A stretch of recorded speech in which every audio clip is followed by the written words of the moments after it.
lang iyong buhay.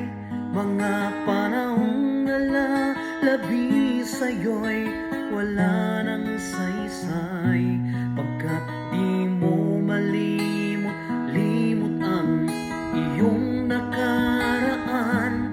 Bumabalik-balik sa isip mo ang iyong kabiguan.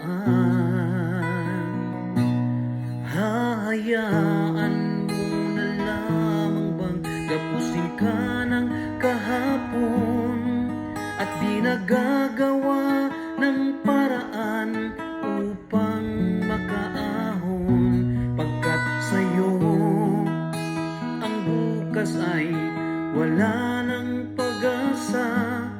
Ang nalalabing storya sa buhay mo ay tapos na.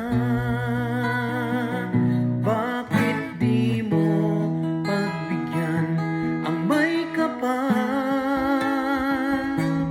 na baguhin ang ikot ng iyong buhay, upang sa gabing nag-iisa siya ang iyong makakasama, at ang buhay mo'y nalulumog, bibigyan niya ng pag-asa. Sasayangin mo na lamang bang dadaang pagkakataon, upang ang buhay mo'y basag ay magkaroon ng layon? Ngunit ang lakbayin sa mundo mo'y wala ng halaga, at ang tapusin na ang buhay mo'y sa'yo'y mas mainam pa. Bakit di mo pagbigyan ang may kapal na baguhin ang ikot ng iyong buhay,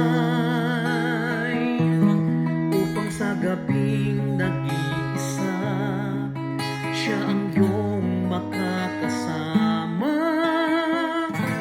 at ang buhay mo'y nalulumog ay bibigyan niya ng pag-asa. Ang Diyos ay laging naghihintay sa iyong pagtawag sa Kanya, upang ang buhay mo'y nakakulong ay mabigyan